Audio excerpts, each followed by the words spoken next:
ವಿರೋಧ ಪಕ್ಷದ ಉಪನಾಯಕರಾಗಿ ಅರವಿಂದ್ ಬೆಲ್ಲದ್ ಆಯ್ಕೆಯಾಗಿದ್ದಾರೆ.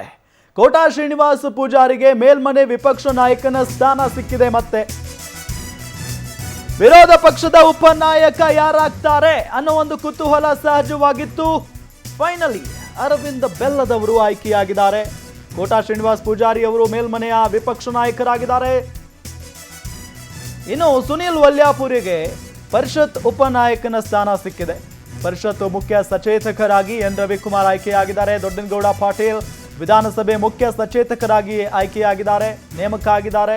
ಬಿಜೆಪಿ ರಾಷ್ಟ್ರೀಯ ಅಧ್ಯಕ್ಷ ಜೆ.ಪಿ. ನಡ್ಡಾ ಸೂಚನೆ ಮೇರೆಗೆ ಇವರೆಲ್ಲರೂ ಆಯ್ಕೆಯಾಗಿರೋದು.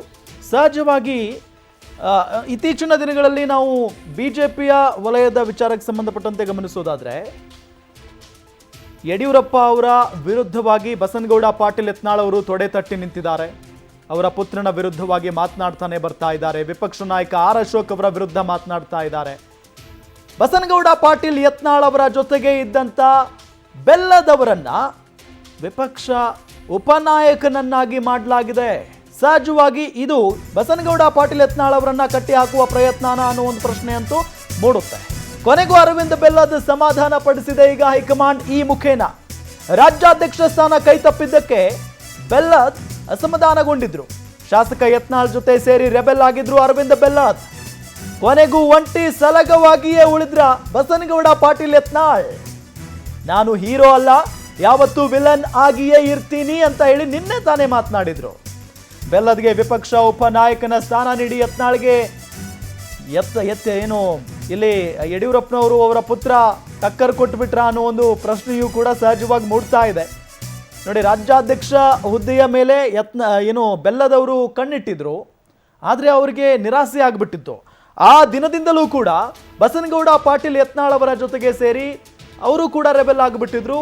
ಅಸಮಾಧಾನವನ್ನ ಬಹಿರಂಗವಾಗಿಯೇ ವ್ಯಕ್ತಪಡಿಸ್ತಾ ಇದ್ರು. ಹಾಗಾಗಿ ಬಿಜೆಪಿಯಲ್ಲಿ ಮನೆಯೊಂದು ಮೂರು ಬಾಗಿಲಾಗಿಬಿಟ್ಟಿದೆ ಅನ್ನೋ ಒಂದು ನಿಟ್ಟಿನಲ್ಲಿ ಚರ್ಚೆ ಆಗ್ತಾ ಇತ್ತು.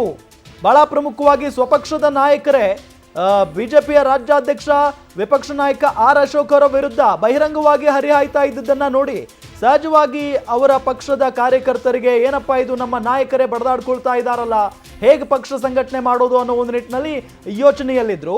ಆದರೆ ಆ ಮುಸುಕಿನ ಗುದ್ದಾಟ ಅಥವಾ ದೊಡ್ಡ ಯುದ್ಧ ಏನು ನಡೀತಾ ಇತ್ತಲ್ಲ ಘಟಾನುಘಟಿ ನಾಯಕರ ನಡುವೆ, ಅದನ್ನ ಸರಿಪಡಿಸುವ ಕೆಲಸವನ್ನ ಈ ಮುಖೇನ ಹೈಕಮಾಂಡ್ ಮಾಡ್ತಾ ಅನ್ನೋ ಒಂದು ಪ್ರಶ್ನೆಯೂ ಕೂಡ ಮೂಡುತ್ತೆ. ಯಾಕೆ ಅಂತ ಹೇಳಿದ್ರೆ, ಅರವಿಂದ್ ಬೆಲ್ಲದ್ ಅವರು ಸಹಜವಾಗಿ ರಾಜ್ಯಾಧ್ಯಕ್ಷ ಸ್ಥಾನದ ಮೇಲೆ ಕಣ್ಣಿಟ್ಟಿದ್ರು, ಅದು ಅವರಿಗೆ ಸಿಗಲಿಲ್ಲ, ಅಸಮಾಧಾನಗೊಂಡಿದ್ರು.